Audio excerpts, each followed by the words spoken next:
어머나, 아니, 도련님이랑 결혼을 하기로 약속했다는 사람이 우리 병원 내분비 내과에서 일을 하는 김 선생님일 줄은 꿈에도 몰랐네. 선생님, 너무 반가워요. 김 선생님은 나를 잘 모르시려나? 저도 왜 같은 병원에서 근무하고 있는 간호사인데, 오며 가며 그래도 얼굴은 몇 번 봤죠, 우리. 제가 예비동서라는 사람이 시댁에 처음 찾아와서 인사를 할 때 보자마자 했던 말이었어요. 반가운 마음이 반, 놀라운 마음이 반이었죠.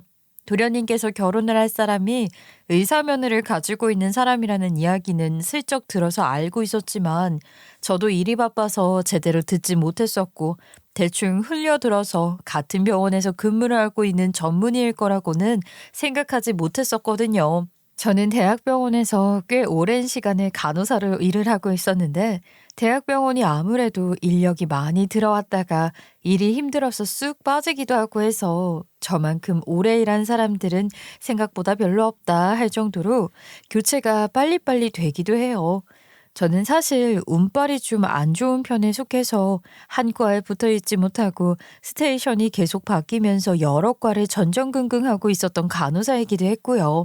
간호사의 자리도 힘들어서 쉴 틈도 없는 곳하고 그나마 널널해서 그만두는 사람이 잘 없는 곳하고 나뉘거든요. 상대적으로 수술실이나 응급실 간호사가 제일 힘들다고 말하기도 하고요. 그러다 보니까 간호사들이 적응하지 못하고 금방금방 그만두는 곳도 많아서 TO가 급하게 필요하면 스테이션이 바뀌는 경우가 종종 있는데 저 같은 경우는 워낙 남들이 싫어하고 기피하는 것들을 나서서 하는 성격이라 다들 옮기지 않겠다고 버티면 제가 나서서 이동을 하겠다고 손을 들곤 했어요. 아유, 이번에도 정간호사가 옮기는 거야? 정 들었는데 아쉽다. 지난번에도 오겠다는 사람 없어서 지원해서 왔던 거 아니었어? 그래도 어찌 보면 대단한 거지.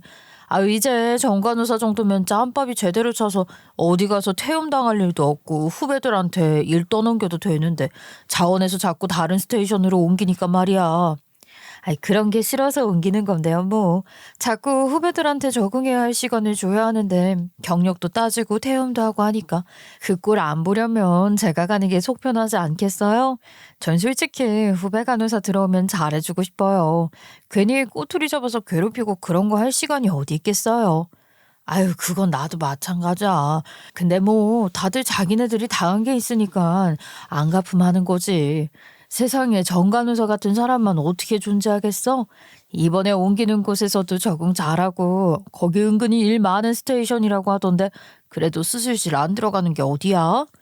보통은 한 곳에 오래 있어야 탈이 나는 게 적으니까 이동하는 걸 원하지 않는데 저는 뭐 좋게 말하면 뼛속까지 정의감에 있는 사람이라고 말을 하고 나쁘게 말하면 오지랖이 넓은 사람이라서 남들이 싫어하는 걸 나서서 희생하는 성격을 조금 가지고 있었어요. 양심에 따라 행동을 하는 걸 좋아했고 저로 인해서 남들이 조금 더 편하게 지낼 수 있다면 저 하나 희생하는 거 어렵지 않다고 생각하는 사람이었고요.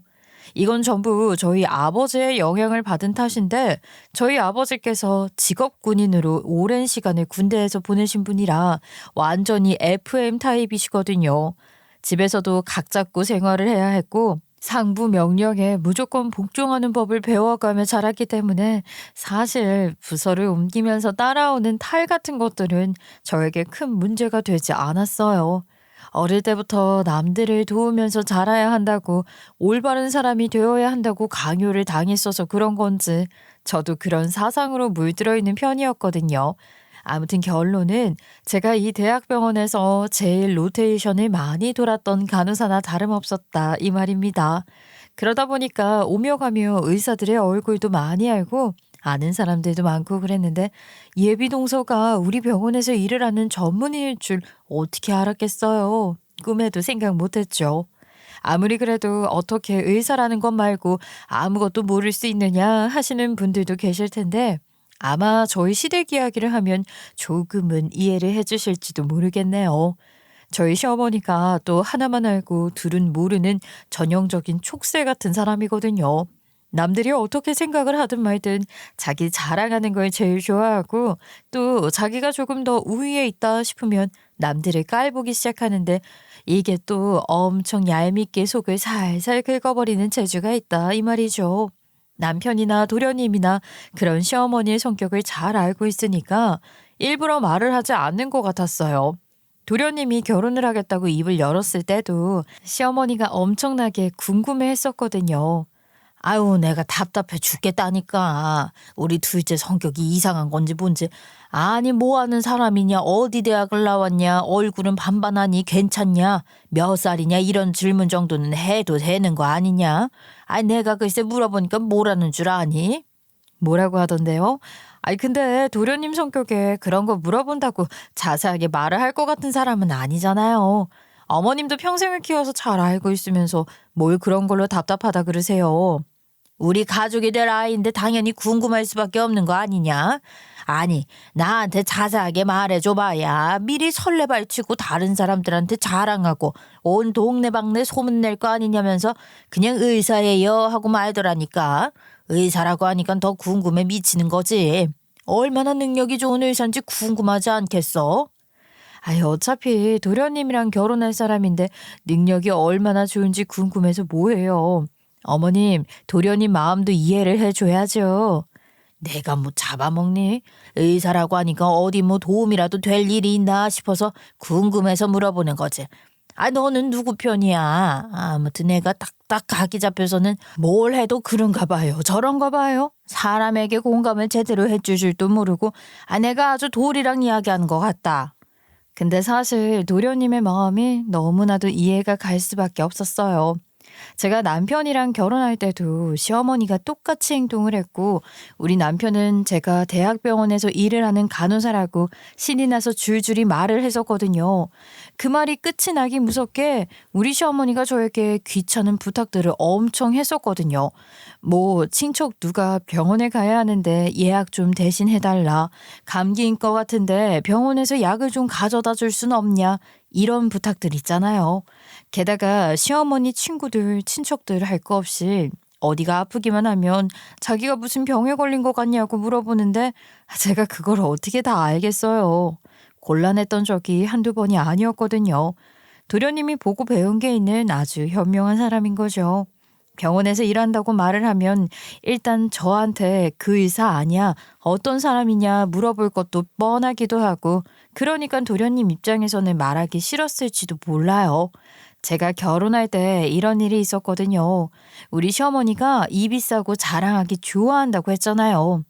우리 며느리가 말이야, 들어가기 힘들다는 대학병원 간호사로 벌써 10년이나 일을 한 사람 아니겠어? 엄청 오랜 시간 일을 해서 그런지 자리도 잘 잡았다니까. 부탁할 거 있으면 언제든지 부탁해. 내가 친구 사이에 그런 거 하나 못 해주겠니? 며느리는 내가 꽉 잡고 있지. 친한 친구면 이해라도 해보겠는데 무슨 중학교 동창한테까지 연락을 해서 우리 며느리가 간호사라고 자랑을 하시더라고요. 근데 사실 간호사가 예약을 당길 수 있는 것도 아니고요. 그건 병원 레지던트들이나 수술실 관리를 할 수 있어서 예약 변동도 해줄 수도 있고 그런 거거든요. 그렇다고 제가 뭐 싼값에 진료를 보게 해줄 수 있는 것도 아니고 저도 회사로 따지면 일개 회사원이나 다름없는 건데 시어머니 눈에는 그렇게 안 보였었나 봐요. 글쎄 시어머니 주변에 있는 사람들이 죄다 저한테 연락을 해서는 내가 어디가 아픈 것 같은데 약은 뭘 먹어야 하냐, 병원에서 비타민 주사 같은 거 싸게 맞을 수 있냐, 쌍꺼풀 수술 할인되냐, 병원 예약 잡아달라는 건 기본이고 유명한 의사 한 번만 만나게 해달라는 부탁까지 정말 별별 부탁을 다 들어달라고 하더라고요. 저는 진짜 미치는 줄 알았죠.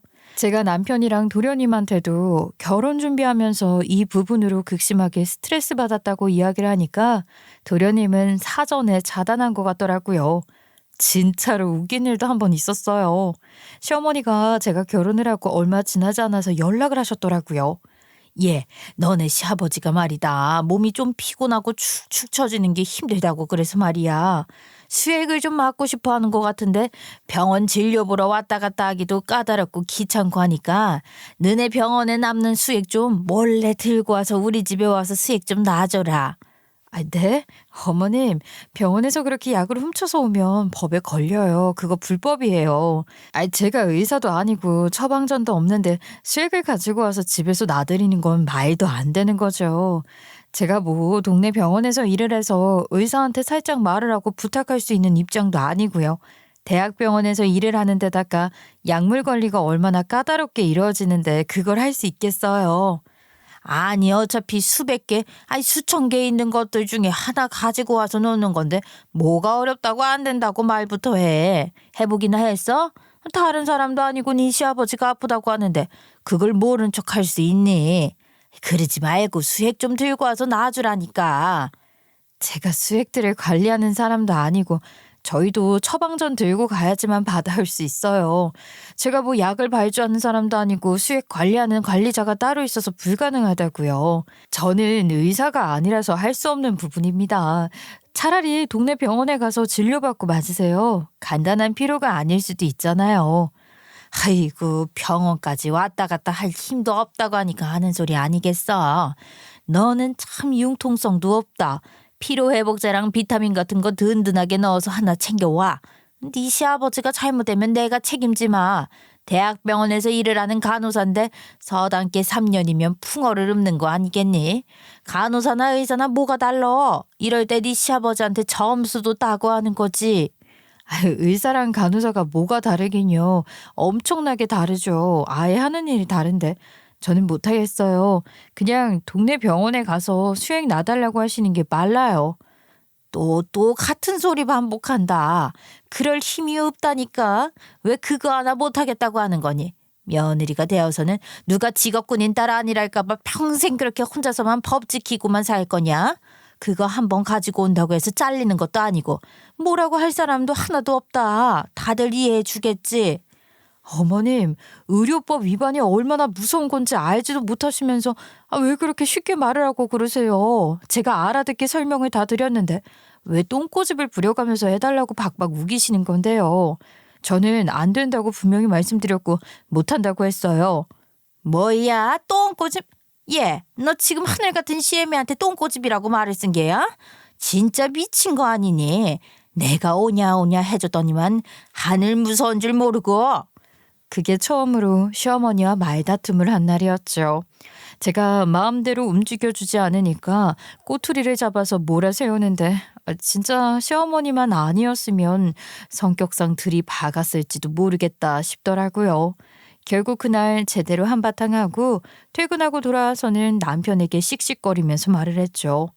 어머님이 아프면 병원에 모시고 가야지 왜 나한테 이야기를 해서 곤란하게 만드는 거야. 내가 간호사지 의사야? 시댁에 발 들여놓고 싶지도 않아. 정말 열받아 죽겠다고. 안 그래도 엄마한테 아까 연락 받았어. 나도 당연히 안 된다고 했지. 되는 거면 군소리 없이 했겠지. 그렇게 주야장창 안 된다고 이야기를 하겠냐고. 그랬더니 뭘 하셔? 알겠다고 하셔? 아휴, 어머님 성격으로 볼 때 절대로 그냥 알겠다고 순순히 넘어가실 분이 아닐 텐데. 혹시 아들 말이라면 또 잘 들어주시나? 우리 엄마 고집 누가 말려. 여자가 사근사근하게 알겠다고 하는 법이 없냐고 하시면서 당장 와서 사과시키라고 난리를 떨었지 뭐. 설마 지금 나한테 어머님한테 가서 사과하라는 소리 할 거 아니지? 나 죽어도 못 가? 죽어도 사과 안 할 거야. 솔직히 어머님이 말도 안 되는 고집을 피운 거지. 내가 귀찮아서 안 한 게 아니잖아. 근데 이걸 나한테 다 떠넘기고 내 잘못이라고 말을 하는 건 아니지. 흥분을 좀 가라앉혀봐. 나도 당연히 안 된다고 했지. 엄마 왜 그러냐고. 제발 가만히 좀 있으라고 말이야. 병원에 가서 예방접종 하나 맞을 때도 의사가 놔줘야 하는 거 아니냐면서 화를 내는 게 우리 엄마인데 왜 우리 와이프한테 말도 안 되는 걸 해달라고 조르냐고 제발 자중하라고 몇 번이나 이야기를 했단 말이야. 저는 제 편을 들어준 남편에게 따봉을 날리고 잘했다고 칭찬을 해줬는데 그 말에 우리 시어머니 완전히 삐져버렸는지 아들 새끼 낳아놨더니 지 마누라 편 들고 앉아있다면서 머리를 싸매고 누웠다고 하더라고요. 어떻게 알았냐고요? 시아버지가 전화를 하셨더라고요. 보다 못한 시아버지까지 개입을 하셨으니 완전히 머리 아픈 상황이 된 거죠. 며느라가야, 그래도 네가 아랫사람이니까 먼저 잘못했다고 이야기를 한 다음에 하고 싶은 이야기를 한번 해보는 게 어떻겠니? 머리까지 싸매고 누워서 하루 종일 끙끙 앓는 소리를 내고 있는데 내가 불편해 죽겠다 아주. 네 시어머니가 또 자존심 하나는 기가 막히게 센 사람이잖니. 자기가 잘못한 거 알아도 절대로 먼저 그런 이야기를 할 사람이 아니니까 서로 지금이라도 화해를 할 생각이 있다면 며느라가 네가 먼저 가서 굽히고 들어가거라. 정말 한숨만 나왔지만 뭐 어떻게 하겠어요. 시아버지까지 그렇게 연락이 온 마당에 저도 싹 수 없게 싫은데요? 할 수 없는 노릇이죠. 제가 먼저 굽혀야 하지 않겠냐고요. 제가 이 일이 있는 다음에 동료들에게 이야기를 했더니만 다들 하나같이 며느리 기 잡으려는 기싸움이라고 말을 하더라고요. 시어머니가 저 한번 눌러보고 싶어서 버린 짓 아니겠냐고요. 그래도 어쩌겠어요. 평생 안 보고 살 수 있는 사람도 아니고 앞으로는 그러거나 말거나 그냥 무시를 하자는 생각을 하고 나서 시묵게 찾아갔죠. 어머님께서 원하시는 대로 해드리지 못한 건 죄송하지만 저도 함부로 그렇게 건드릴 수 있는 약품들이 아니라서요. 대학병원 그만두고 어디 동네 작은 병원에서 일을 하게 되면 수익을 제가 챙겨서 놔드릴게요. 작은 병원에서는 가능하겠죠 뭐. 뭐야? 작은 병원? 국내 최고 제일 좋은 병원에서 일을 하고 있으면서 무슨 동네 작은 병원으로 옮긴다는 소리를 하고 있어. 절대 안 돼. 절대 안 된다고. 그렇지만 동네 병원에서나 수액 가지고 와서 집에서 놔드리고 하는 게 가능하지 제가 다니는 병원에서는 평생 그런 짓 못하거든요. 어떡하죠? 어떡하긴 뭘 어떡해. 대학병원에서는 죽어도 안 된다고 하는데 그렇다고 고작 수액 놓는 일 가지고 그 병원을 그만두라고 할 수도 없고 앞으로는 뭐 간단하게 수액 맞는 일 같은 건 우리가 동네 병원 찾아가서 맞으마. 아유 간호사인 며느리 덕 좀 보나 했더니만. 저도 그렇게 생각해요. 그냥 제가 그만둘게요. 간호사인 며느리 덕 톡톡히 보셔야 하는데 어머님 지인들 병원 예약도 하나 제대로 못 해드리고 동네 병원에서 일하면 제가 줄은 안 서게 해드릴게요. 진료 순서 제가 딱딱 바꿔서 진료보게 해드릴 수 있죠. 동네 병원의 장점이잖아요. 아니 왜 자꾸 동네 병원 타령을 하고 앉아있어. 동네 병원으로 옮기면 안 된다니까. 대학병원에서 큰일 하는 사람이 동네 병원에서 뭐 감기 환자나 내보려고. 우리 어머님께서 지인분들에게 매번 우리 며느리가 이것도 해준다 저것도 해준다 하시는 것들 대학병원 체계가 까다로워서 못 해드리는 게 대부분이잖아요. 저도 매번 거절하고 안 된다고 하기 불편하고 어려웠는데 동네 병원 가면 다 가능하지 않을까요? 수액 놓기, 병원 예약 잡아드리기, 처방전만 가져다 드리기 이런 거요. 됐다 그만 말하자. 그래도 사람이 큰 물에서 놀아야지. 아무튼 네가 안 된다고 하는 거 잘 알겠으니까 이제 그만 얘기하자. 벌떡 일어나서는 대학병원 그만두면 안 된다고 말을 하는 시어머니에게 일부러 서운한 척하면서 약을 올렸더니만 우리 시어머니 또 끙끙 앓으시더라고요. 표면적으로는 제가 죄송하다는 말을 하러 간 것이었지만 결과적으로는 제가 시어머니와의 싸움에서 이긴 거나 다름없었죠. 근데 그랬는데 예비동서가 시댁의 인사를 딱 하러 왔는데 우리 병원에서 내분비 내과 전문의로 일을 하는 의사니까 제가 얼마나 놀랬겠어요. 전 솔직히 도련님이 어디서 예비동서를 만나게 되었는지도 궁금했어요. 아무튼 같은 병원에서 일을 한다고 하지만 워낙 뭐 간호사도 많고 병원에서 근무를 하는 사람들이 한둘이 아니니까 예비동서는 저를 잘 모르는 듯한 눈치더라고요. 사실 저도 처음에 도련님이 의사라고 말을 안 했으면 어디서 많이 본 사람이긴 한데 하고 지나쳤을지도 모르겠어요. 그래도 병원에서 제가 워낙 바쁘게 돌아다니기도 했고 스테이션 몇 번 바뀌기도 했어서 오며 가며 얼굴 한 번쯤은 마주친 적이 있기도 했어서 서로 얼굴은 알지 않을까 싶었지요. 어머나, 아니 도련님이랑 결혼을 하기로 약속했다는 사람이 우리 병원 내분비내과에서 일을 하는 김 선생님일 줄은 꿈에도 몰랐네요. 선생님 너무 반가워요. 김 선생님은 나를 잘 모르시려나요? 저도 같은 병원에서 근무하고 있는 간호사인데 오며 가며 그래도 얼굴 몇 번 봤죠 우리. 저희 병원에서 일을 하시는 간호사분이시구나. 그렇게 말씀을 하시니까 뭐 본 거 같기도 하고 긴가민가 하네요. 제가 워낙 저희 병동에서 일하시는 간호사 선생님들만 기억해서요. 죄송합니다. 잘 기억을 못해서요. 근데 글쎄 예비동서가 저를 모르는 눈치더라고요. 저 혼자만 아는 척을 하게 된 상황이라 조금 민망했는데 시어머니가 피식 웃으면서 저를 비웃는 게 아니겠어요? 갑자기 예비동서 옆에 딱 달라붙더니만 저를 슬쩍 깔보듯이 이야기를 하시더라고요. 예, 병원 의사들이 얼마나 바쁜데 의사 따까리 하는 간호사 얼굴들을 다 알고 있겠니? 의사보다 간호사가 훨씬 많지? 그러면 당연히 모를 수밖에 없지. 예? 어머님, 제가 잘못 들은 거 아니죠? 의사 따까리요? 어머님, 간호사도 전문직인데 그렇게 말하시면 큰일 나요. 전국 방방곡곡에 있는 간호사들이 죄다 들고 일어날걸요? 뭐가 그렇게 대단한 일이라고 그래? 의사보다야 대단하겠니? 간호사 그거 학원 다니면서 자격증만 따면 되는 거 아니야? 어머님, 그건 간호조무사고요. 간호사는 다르죠. 네 눈에야 다르게 느껴지는 거지. 다른 사람들 눈에는 뭐가 다르겠니? 간호조무사나 간호사나 하는 일이 다 똑같잖아. 어머님, 대학을 나와서 간호사 하는 거랑 직업학교 나와서 조무사 하는 거랑 차이가 크죠. 병원에서도 얼마나 대우를 달리하는데요. 학원 다니면서 자격증 취득하는 거랑 국가고시 합격해서 면허증 취득해야 하는 거랑 차이가 있죠. 직급 및 연봉 차이도 있고요. 아이고, 그렇게 잘났으면 의사를 하지 왜 간호사를 하고 그랬다냐? 말하는 것만 들어보면 간호사가 의사보다 훨씬 더 대단한 줄 알겠다. 시어머니가 입을 삐죽거리면서 그렇게 말을 하는데 정말로요, 그 입을 한 대 때리고 싶더라니까요. 의사를 하지 그랬냐니 그렇게 말을 하니까 진짜 할 말이 없더라고요. 제가 뭐라고 더 설득을 하겠어요? 옛날 어른들 입장에서야 당연히 의사가 대빵인 거고 그런 인식이 있으니까 대학병원 간호사가 의사의 부재를 채우기도 하고 전문성을 띠고 사명감을 가지고 일을 한다는 것을 모를 수도 있겠구나 하고 넘어가려고 했어요. 시어머니의 말 대부분이 비아냥거리는 것뿐이었으니까 그냥 한 귀로 듣고 한 귀로 흘렸는데 전문의인 예비동서가 한마디 거들더라고요. 예비 형님 말씀도 맞는 말이죠. 간호사 선생님이 없으면 병원 일이 잘 돌아가겠어요? 간호사 선생님들도 할 일이 얼마나 많으신데요. 다 각자 할 일 찾아서 하는 거죠. 원래 밑에서 수발을 들어주는 사람이 없으면 뭐든지 다 안 되는 법인 거야. 맞지 않니?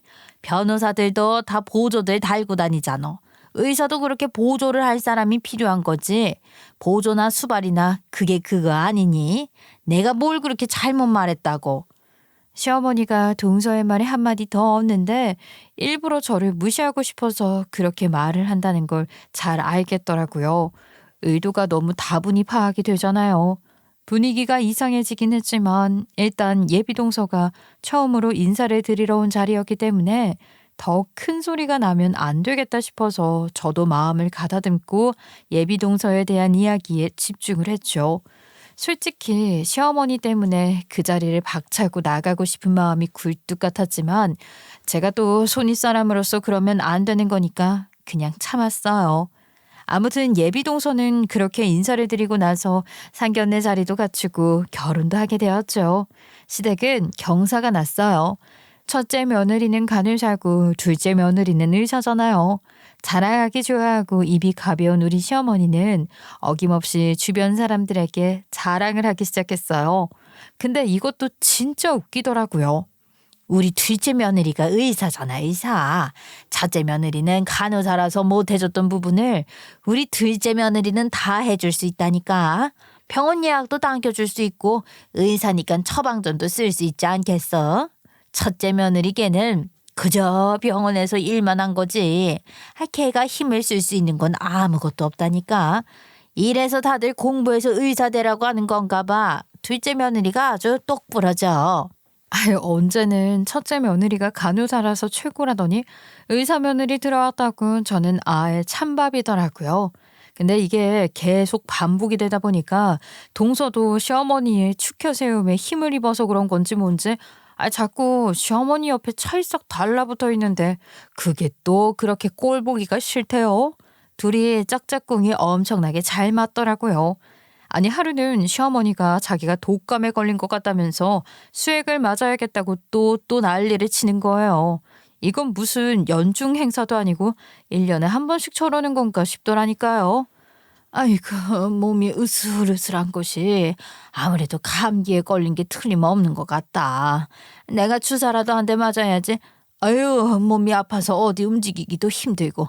나 죽겠어. 근데 우리 동서가 글쎄 시어머니한테 잘 보이겠다고 그런 건지 뭔지 병원에서 처방전 써다가 수액을 들고 온 게 아니겠어요? 저는 죽어도 안 된다고 버티고 버텼던 일을 동서는 쉽게 해내니까 우리 시어머니 눈이 하트로 뿅뿅 바뀌고 동서에게 정말 침을 튀기면서 칭찬을 해주더라고요. 아이고, 이래서 의사가 최고다. 우리 둘째 며느리는 해달라는 거 해주는 만능 의사 아니냐. 첫째 며느리는 안 된다 이 소리밖에 안 하는데 역시 의사가 최고야. 얘 첫째야, 너는 뭘 그렇게 멀뚱하게 서 있고 그래? 이 수액을 둘째가 놔줘야겠니? 이런 거 꽂는 건 간호사가 할 일 아니냐? 아유, 어디 한번 안 아프게 잘 놔봐라. 형님, 우리 어머님 팔뚝 보니까 혈관도 약하신 것 같은데 안 아프게 한 방에 잘 찔러주세요. 형님도 병원에서 자주 하시는 일이니까 잘 하실 수 있죠? 어머님 아프시면 안 되잖아요. 어디 제가 한번 지켜볼게요. 둘이 아주 쌍으로 저를 놀리는 것처럼 행동을 하는데 가만히나 있지 얄미워 죽겠더라고요. 그런데 뭐 어쩌겠어요. 놔달라는데 한 방에 그냥 빡 주사를 놔드렸더니 시어머니가 또 비아냥거리더라고요. 잘 놓고도 이런 소리 들을 줄 알았으면 그냥 아프게 여러 번 찔러서 놔드리는 건데 싶은 생각도 들었죠. 의사 수발을 듣는 간호사라 그런지 시키던 일은 잘하네. 아이, 그래, 이 정도는 되어야 대학병원에서 일하는 간호사 소리도 듣는 거지. 만약 둘째 네가 안 아프게 한 방에 잘 찔러달라고 안 했으면 괜히 주사나 몇 번 더 놓으려고 이곳저곳 쑤셔놔서 나 고통스럽게 하려고 했을지 어떻게 하니? 아이, 수고했다. 이제 나는 수액 맞으면서 푹 쉬어보련다. 제가 간호사 경력이 지금 몇 년째인데 그거 하나 못 지르겠냐고요. 제가 봐온 환자가 몇인데 진짜 너무 황당하더라고요. 제가 언젠가는 저 콧대 한번 눌러줘야지 하고 생각했어요. 그렇게 애매모호한 관계를 유지하면서 시간을 보내다가 시아버지의 생신날이 되어서 남편이랑 같이 시댁에서 저녁을 먹으려고 지하철을 타고 가고 있는데 지하철에서 사람이 쓰러진 거예요. 꽤 젊은 사람이었는데 갑자기 거품을 물고서는 뒤로 나자빠진 겁니다. 지하철에 있던 사람들이 죄다 당황해서 피하는 와중에 누군가가 쓰러졌다는 외침을 듣고 제가 놀래서 달려가서 기도 확보하고 심폐소생술을 시도했어요. 쓰러진 사람의 눈이 뒤집어지는데 이 상태로 가만히 내버려두면 발작으로 위험해지겠더라고요. 심폐소생술을 진행하면서 남편에게는 119에 신고를 하라고 했고 저는 애써 오래간만에 화장까지 다 했는데 구급차가 오는 15분 동안 심폐소생술을 한다고 땀을 뻘뻘 흘려가면서 가슴팍을 눌러야만 했어요. 이 심폐소생술이라는 게 또 잘못하면 갈비뼈에 무리가 가서 부러지거나 금이 갈 수도 있거든요. 눌러야 하는 위치도 정확해야 하고 저는 응급실에서도 일을 했던 경력이 있었기 때문에 심폐소생술을 하는 방법을 제대로 알고 있었죠. 아무튼 최선을 다해서 의식이 돌아오는 거 확인하고 때마침 온 구급대원에게 인계를 했습니다. 저한테 혹시 모르니까 연락처를 알려달라고 해서 구급대원에게 연락처를 주고 그러고 시간을 보니까 약속 시간보다 30분이 늦은 거예요. 또 시어머니가 난리를 치겠구나 싶어서 서둘러서 달려갔는데 이미 다른 가족들은 다 와 있더라고요. 아니나 다를까 시어머니가 난리를 치더라고요. 아이, 너는 시간 개념이라는 게 없니? 이렇게 약속 시간에 늦어서야 환자들 약 먹을 시간이나 제대로 챙길 수 있겠어? 아니, 꼴은 또 그게 뭐야? 머리는 다 땀에 젖어 있고 화장도 저 얼룩덜룩하게. 너 설마 늦어서 뛰어오기라도 했니? 아니면 뭐 사우나라도 갔다 온 거야? 무슨 마라톤 뛰네 마냥 땀을 이렇게 흘려? 좀 깔끔한 모습으로 다니고 그래라. 사람들이 뭐라고 하겠어? 꼴이 그게 뭐냐고 다들 욕 한마디씩 하겠다. 아유, 엄마, 사정도 모르면서 그만 좀 해요. 마라톤이니 사우나니 땀을 이렇게 흘리고 사람이 늦었으면 무슨 일 있었냐고 물어보는 게 먼저 아니야? 지하철 타고 오다가 쓰러진 사람이 있어서 심폐소생술하느라 이렇게 땀을 뻘뻘 흘리는 건데 그 쓰러진 사람 의식 찾는 거 보고 구급대원에게 인계까지 하고 그러고 오느라 늦은 거예요. 아니, 사람 하나 살리고 온 사람한테 무슨 잔소리를 그렇게 해. 말도 너무 심하게 하는 것 같아. 아이고 웃겨 죽겠네. 도대체 간호사 주제에 사람을 살리긴 뭘 살리냐. 우리 둘째 며느리는 그럼 오늘도 몇 명이나 살리고 왔겠냐 이 말이야. 간호사가 의사보다 잘난 게 뭐가 있다고? 그거 하나 했다고 생색을 내냐고 말이야. 의사 수발 들다가 의사가 하는 일 하니까 대단한 거 같지? 시어머니가 저를 빤히 보면서 말을 하는데 진짜로 미치겠더라고요. 제가 뭐 생색내려고 그런 거겠어요? 당연히 의료계에 종사하는 사람으로서 사람이 쓰러졌는데 본능적으로 움직인 거 아니겠냐고요. 서운하기까지 하더라고요. 제가 여기서 무슨 말을 더 해봐야 시어머니 귀에는 들리지도 않을 것 같고 해서 그냥 무시하고 앉았어요. 그래도 위험에 처한 사람을 도왔다고 하니 잘한 일이지. 너네 기다리느라 배고파 죽겠으니까 얼른 밥부터 먹자. 늦어서 죄송해요. 너무 갑작스러운 일이 벌어져서. 아버님, 이건 저희가 준비한 생신 선물이에요. 아버님 건강 챙기시라고 인삼이랑 아버님 좋아하시는 술도 빼놓을 수 없어서 준비했어요. 이건 혹시 몰라서 나중에 옷 한 벌이라도 사시라고 상품권 따로 넣었어요. 저희도 준비하긴 했는데 시간이 없어서 돈 봉투만 두둑하게 준비를 했어요. 저희도 형님네처럼 이것저것 준비했어야 했는데 죄송해요. 어머나 얘 돈이 최고지. 이것저것 준비해서 어디다 쓰니. 늙어서는 돈보다 중요한 게 없는 법이란다. 의사라서 그런지 역시 쓰는 물이 다르긴 달라. 그나저나 봉투가 이렇게 두껍다니. 솔직히 정성은 저희 부부가 더 챙긴 거 아닌가요? 제가 진짜 이런 비교를 당해야 하나 싶었지만 그래도 어쩌겠어요. 의사 며느리 좋아 죽겠다고 말을 하는데 그런가 보다 하고 넘어가야죠.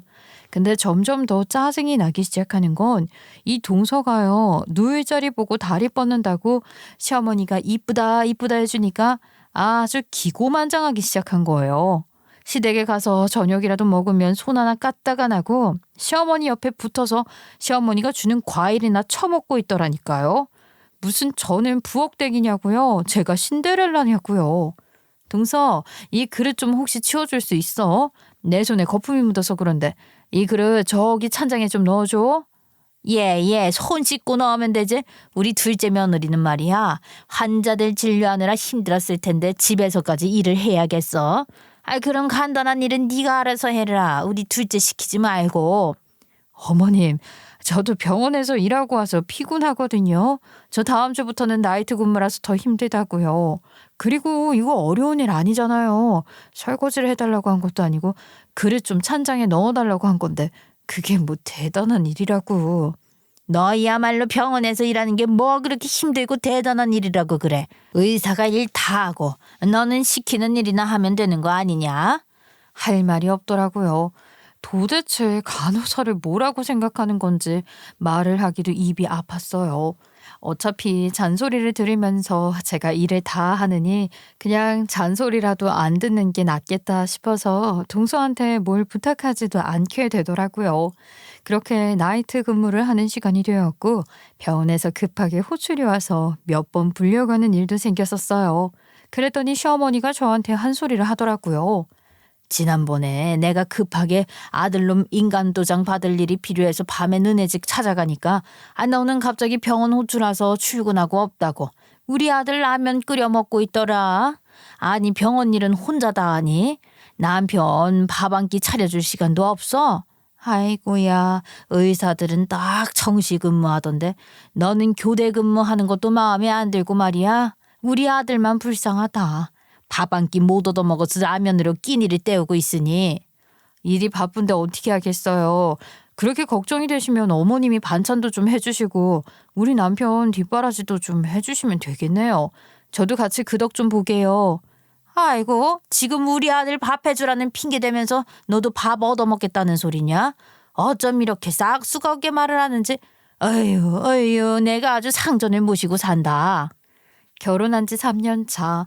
남편이랑은 아무런 문제 없이 잘 살고 있는데 시어머니에게 이런 취급을 받는 게 말이 되나 싶었죠. 그렇게 5개월이라는 시간이 더 지나고 제가 또 한 번 스테이션을 옮기게 되는 일이 생기게 되었어요. 병원 측에서 통보를 받고 옮기게 된 건데 솔직히 자리는 편안했어요. 여태까지 일을 했던 부사랑은 좀 특수하게 다른 병동이라서 그런 건지 시간적 여유가 꽤 주어지더라고요. 병원에서 근무를 하는 동안에도 은근히 널널해서 휴대폰 만질 시간도 있었고요.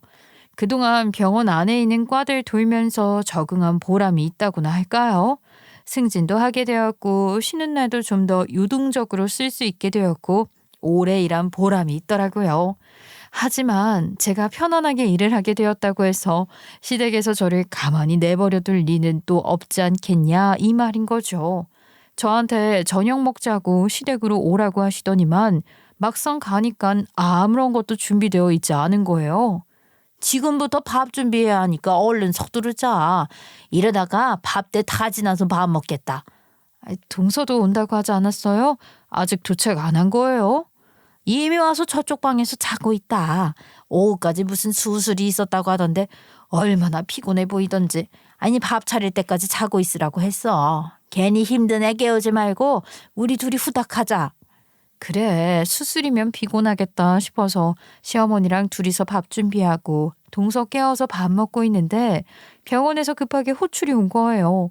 저를 찾는 사람이 있다고 해서 지금 와줄 수 있냐고 물어보길래 근무 시간을 바꿔서 가겠다고 말을 하고선 밥을 거의 물에 말아 마시듯이 먹었죠. 어머님, 제가 지금 병원으로 좀 급하게 가봐야 할 것 같아요. 급한 호출이 왔어요. 스테이션으로 옮기고 났더니만 이런 일이 꽤 생기네요. 아이고 또 뭔 일이라니. 우리 둘째는 퇴근하고 나면 연락도 안 오던데. 의사도 아닌 게 의사보다 바쁜 게 말이나 되는 거야. 이게 바로 3D 직업이라는 건가. 아이 그 뭐 위험하고 어렵고 어쩌고 있잖냐. 제가 지금 옮긴 스테이션이 한가로울 땐 한가로운데 바쁜 시기가 딱 오면 정신이 없어서요. 아무튼 제가 지금 가봐야 할 것 같아요. 식사들 마저 하세요. 형님네 병동에 뭐 중요한 일이 생겼나 보네요. 응급 환자라던가. 아유, 아무튼 잘 다녀오세요. 동서도 고생하고, 아, 맞다. 내가 지금 당장 가봐야 해서 설거지는 못할 것 같으니까 동서가 설거지 좀 해놓고 가. 찬장 안에 정리 다 해두고.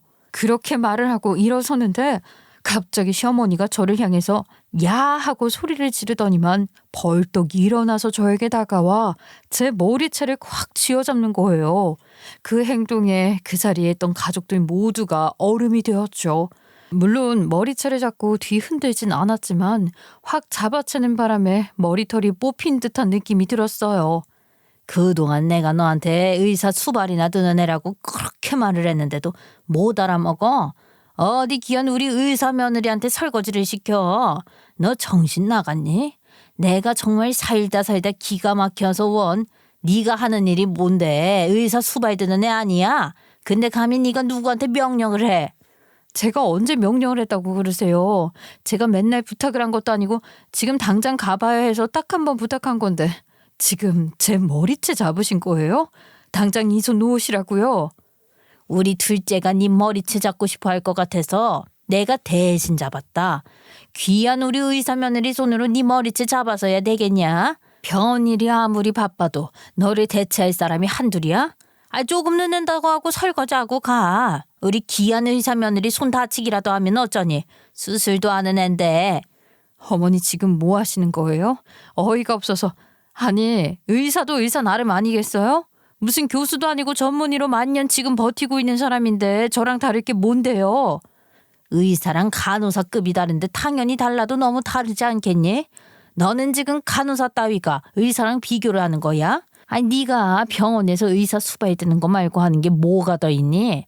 월급이 의사 월급이라도 되냐? 주제 파악 좀 하고 살아라. 네 자리는 당장 누가 가라고 해도 가는 자리 아니냐고. 감히 네가 둘째랑 뭐가 다르냐고 비교를 해? 돈도 적게 벌고 전문성도 더 낮은 게 지금 누가 누구랑 감히? 어머님 그만하세요. 왜 그러세요? 형님도 형님 하시는 일이 있는데. 퇴퇴. 아니 내 입은 왜 막고 그래? 넌 가만히 있어. 내가 너 대신해서 저 얄미운 기집애 혼내주고 있잖니. 내가 이 버릇없는 쪼무레기 버릇 좀 단단히 고쳐놔야겠다. 어디 하늘 같은 의사 앞에서 감히 주름을 잡어. 어머님, 제발요. 형님이 저보다 직급도 훨씬 위에 있고 제가 지금 잘 보여도 모자랄 판에 뭐 하시는 거냐고요. 설거지? 제가 할게요. 형님은 빨리 가보세요. 거기 VIP 호출 아니에요? 제가 뒷일은 알아서 할 테니까 형님 빨리 병원으로 가보셔요. 아이 갑자기 VIP는 뭔 VIP? 아니 제가 무슨 VIP라고 그런 말을 하니? 형님 빨리 가보시라니까요. 형님이 자리 확실하게 잡아서 저 좀 이끌어 주세요. 제가 이거 설거지 다 할게요. 아니 뭐 더 시키실 일은 없으세요? 제가 다 할게요. 뭔 소리야 이게. 첫째 며느리가 하면 될 일을 왜 둘째 네가 다 하겠다고 그래. 동서가 승진하고 싶은가 보죠. 들으셨죠? 제가 이제는 VIP들을 관리하는 특수병동에서 일을 하게 되어서 동서랑은 급이 좀 달라요. 저런 전문의는 올 수 없는 특수병동이거든요. 무슨 일인지 몰라서 어리둥절해했던 시어머니가 그 말에 입을 떡 벌리더니만 다리를 후두들 떨더라고요. 전 또 시어머니가 오줌이라도 지르는 줄 알았네요. 아니 VIP? VIP라 하면 어디 회장님들. 그러니까 둘째가 말한 VIP가 진짜로 그 어디 한 자리씩 하고 있는 VIP들을 말한 거였냐? 그러니까 사건은 이러했어요. 제가 시아버지 생일날 심폐소생술하고 갔잖아요. 너무너무 기가 막히게도 그 젊은 환자가 말이에요. 병원을 설립한 재단 이사장의 조카 손주라지 뭐예요. 물론 직계자손은 아니었지만 조카 손주라니 정말 기가 막힌 인연이었죠. 평소에 심장질환이 있어서 약을 꼬박꼬박 먹어야 하는 병이 있었는데 그날 갑자기 지하철에서 발작이 일어나게 된 거예요.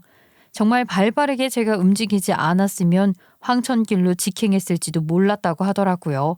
한마디로 VIP 중에 VIP를 제가 살린 셈이었고 구급대원에게 인계하면서 혹시나 갈비뼈에 금이 갔거나 했을지도 모르니까 제 연락처를 주게 되었는데 그 연락처로 연락이 와서 사례를 하고 싶다고 했어요. 사실 저는 당연히 해야 할 일을 했을 뿐이고 뭘 바라고 한 것도 아니었고 그 젊은 사람이 누구인지도 모르는 상태에서 한 일이었으니 사양을 했죠. 근데 제가 하필 그 재단을 설립한 병원에서 간호사로 일을 하고 있었던 거죠. 경력이 오래된 데다가 이곳저곳 여러 스테이션을 돌면서 웬만한 과에는 다 적응이 되어 있었고 저를 VIP들만 입원하는 특수병동으로 발령을 내려주신 겁니다. 그것도 꽤 경력 인정해서 승진까지 시켜주면서 말이에요. VIP 병동 특성상 환자가 아예 없을 때도 많고 갑자기 들어오는 경우도 있고 해서 근무를 유동적으로 로테이션 돌면서 봤는데 이번에 급하게 회장님 한 분이 입원하신다 해서 저에게 호출이 오게 되었던 것입니다. 같은 병원에 있는 동서는 제가 VIP 병동으로 발령난 걸 소문으로 들었고 아직 확신이 없는 상태에서 저한테 물어보고 싶은데 꾹꾹 참았던 것 같더라고요. 그 병동 특성상 일하는 간호사들 명단도 따로 없고 그랬거든요. 혹시라도 뒤에서 뒷돈을 받는다거나 하는 불법적인 일이 생길 수 있으니까 철저하게 비밀로 근무를 했는데 사실 병원에서 일하는 사람들이라면 아름아름 다 알게 되는 법 아니겠어요? 동서 또한 저에게 줄 좀 타서 편하게 일하고 싶고 승진도 하고 싶고 명예욕도 있으니까 한번 찔러나 보려고 눈치를 보고 있었던 것이었죠. 근데 제가 근무 시간 바뀐데 급하게 호출 온 거 보고 동서도 눈치를 챈 거고요. 확신을 가지고 저한테 물어본 것이었어요. VIP 호출 아니냐고요. 어머님, 저 아끼신다면서요. 지금 무조건 형님께 잘 보여야지만 제 인생이 피어나는 건데 왜 어머님이 나서서 형님의 머리채를 잡고 그러세요? 제 평생 소원이 VIP 병동에서 일을 해보는 거였다고요. 거기에 특수한 출입카드가 없으면 의사도 출입을 못하는 곳인데 어머님이 다 망쳤다고요. 지금 당장 형님께 사과하세요. 어머님이 먼저 사정도 모르고 머리채 잡으셨잖아요. 동서가 시어머니에게 사과를 요구하는데 그동안 동서에게 병원에 관련해서 이런저런 부탁을 해서 득을 받던 시어머니는 동서의 말에 꼼짝도 못하더라고요. 어쩌겠어요. 동서가 시키는 대로 해야죠. 그래도 자존심이 강한 시어머니라 바로 사고는 못하고 우물쭈물하고 있길래 저는 겉옷을 챙기면서 괜히 한 번 더 찔러왔죠. 의사수발이나 드는 사람한테는 사과하기 쉽지 않으시겠지. 아유 됐어요. 저도 그렇게 억지로 사과받고 싶은 생각 없어요. 아니 얘 미리미리 말을 좀 해주지 그랬어. 너는 그렇게 좋은 데 갔으면서 왜 말을 안 했니? 경사는 나눠야 하는 법인데. 제가 말을 해서 무슨 자랑을 하겠어요. 그래봐야 어머님의 무리한 행동이나 부탁이나 들어드려야 하지 않겠어요? VIP 병동에서 편하게 일할 수 있는데 어머님 부탁 들어드린다고 무리하다가 저 잘리면 안 되잖아요. 거기다가 VIP 병동이나 일반 병동이나 환자는 다 똑같은 건데 뭐가 그렇게 다르다고요? 제가 차갑게 이야기를 하니 시어머니는 아무 말도 못하더라고요. 일단 호출이 왔으니 급하게 병원으로 가긴 갔는데 나중에 남편에게 이야기를 들어보니까 제가 가고 나서 시어머니랑 동서랑요 대판 싸웠다고 하더라고요. 어머님은 왜 그런 허튼 소리를 해가지고 제가 형님한테 부탁도 못 해보게 만들어요? 어머님 이 일 어떻게 책임지실 거냐고요? 아니 너는 그런 좋은 자리에 첫째가 간 걸 알았으면은 나한테 미리미리 언질이라도 해줘야 하는 거 아니냐? 네가 기회만 엿보다가 일이 이렇게 된 거지. 이렇게 될 줄 모르고 여태까지 어머님 편에 서서 형님한테 굳은 일 다 떠넘겼는데 이제 와서 어떻게 그래요? 저 진짜 어떻게 하냐고요. VIP 병동은커녕 승진도 못하는 거 아니에요? 형님이 앙심이라도 품으면 어떡해요. 아이 그게 왜 내 탓이야? 그러면 너라도 그동안 첫째한테 살살 알랑방귀 좀 끼고 그러지. 너는 애가 지가 잘못한 건 생각도 못하고. 둘이 서로 네가 잘못했네 어쨌네 했다는데 사실 저라고 무슨 빼기 있어서 동서를 여기에 꽂아줄 수 있겠어요. 지가 징징게 잘했어야죠. 근데 여기서 더 웃긴 건요. 동서가 그 뒤로 저에게 어떻게든 잘 보여서 VIP 병동에 입성을 하겠다고 노력을 하더라고요. 선물도 챙겨서 주려고 하고 제 눈치도 보고. 근데 글쎄 제대로 일이 터진 거예요. 여기 VIP 병동이 아무래도 비밀 유지가 제일 중요하고 규정도 힘들다 보니까 월급이 2배고 복지도 2배거든요. 알게 모르게 차별 같은 것도 있고 대우도 다르고 하니까 다들 VIP 하는 거 아니겠어요? 동서가 여기 한번 와보겠다고 무슨 중개인이랑 접촉을 했다는데 이 중개인이라는 놈이 사기꾼이었던 거죠. 돈까지 빚을 내서 5천만 원 쥐어줬다는데 그냥 완전히 속아서 돈만 뜯긴 사람이 된 겁니다. 거기다가 이게 병원 내에서 사기를 당한 사람이 둘셋 더 등장하면서 소문이 쫙 돌게 되고 동서는 얼굴도 못 들고 다니게 되었지요. 다들 명예욕에 미쳐서 그런 짓까지 했다고 손가락질을 하는데 그거 어떻게 얼굴을 들고 다니겠어요. 결국 쪽팔림을 견디지 못한 동서는 대학병원에서 사표를 내고 동네 병원에 월급쟁이 의사로 들어가게 되었는데 동네 작은 병원 부원장 일을 해봐야 얼마나 벌겠어요. 시어머니도 어디 가서 우리 며느리가 의사는 의사인데 어느 병원에서 일을 하는 의사인지는 말도 못하고 그렇다고 돈이 있어서 개원할 수 있는 능력이 있는 것도 아니고 아주 그냥 둘 사이가 멀어져도 한참 멀어졌다고 하더라고요. 서로 탓하면서 너 때문에 내 인생이 망했다고 말이죠. 저한테는 끝까지 쪽팔려서 쉬쉬하려고 했던 것 같은데 저도 병원에서 일을 하는 사람인데 소문 하나 못 들었겠어요? 그 일이 있는 이후로는요. 시댁에서 밥 먹자고 부르는 일이 딱 사라졌어요. 이제는 밥 먹자고 불러주는 날만 손꼽아서 기다리고 있다니까요. 저도 이제는 의사 될 수 있는데 자랑 한번 기깔나게 하고 의사 따까리라고 무시하던 간호사가 얼마나 잘 나가는지 보여줘야 하는데 말이죠. 빨리 다 같이 모이는 날이 왔으면 좋겠어요, 되려. 그니깐 사람이 항상 겸손해야 된다고 저는 이번 일을 통해 더 겸손해져야겠다고 절실하게 느꼈습니다. 여러분들도 저희 시어머니와 동서같이 직업으로 까부는 사람이 있다면 호되게 정신교육 시켜주세요. 그래야 사회가 조금 깨끗해지지 않을까요? 저의 긴 이야기 들어주셔서 너무 감사합니다.